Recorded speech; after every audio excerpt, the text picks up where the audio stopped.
वज़ीर-ए-आज़म नरेंद्र मोदी ने आज सुबह अमृत भारत स्टेशन स्कीम के तहत तेलंगाना के बेगमपेट, करीमनगर और वरंगल रेलवे स्टेशनों का वर्चुअल तरीके से इफ्तिताह किया। इन स्टेशनों को दोबारा तरक्की दी गई है। साउथ सेंट्रल रेलवे ने बेगमपेट में पहला ऐसा रेलवे स्टेशन है जहां तमाम तर खिदमात सिर्फ ख़वातीन अमले के जरिए फराहम की जाएगी।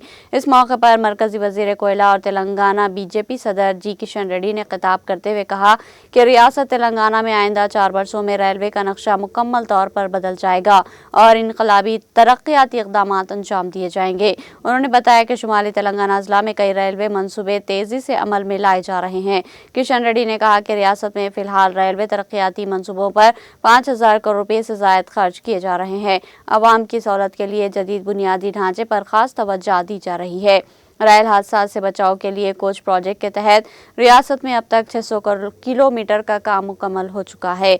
उन्होंने ये भी ऐलान किया कि कोमरवली रेलवे स्टेशन दशहरे के मौके पर अवाम के लिए खोल दिया जाएगा। उन्होंने कहा कि तेलंगाना में रेलवे के कई तरक्याती प्रोजेक्ट तेजी से आगे बढ़ रहे हैं और मरकजी हुकूमत रियासत में रेलवे के शोबे को इनकलाबी अंदाज में तरक्की देने के लिए पुरअज़्म है।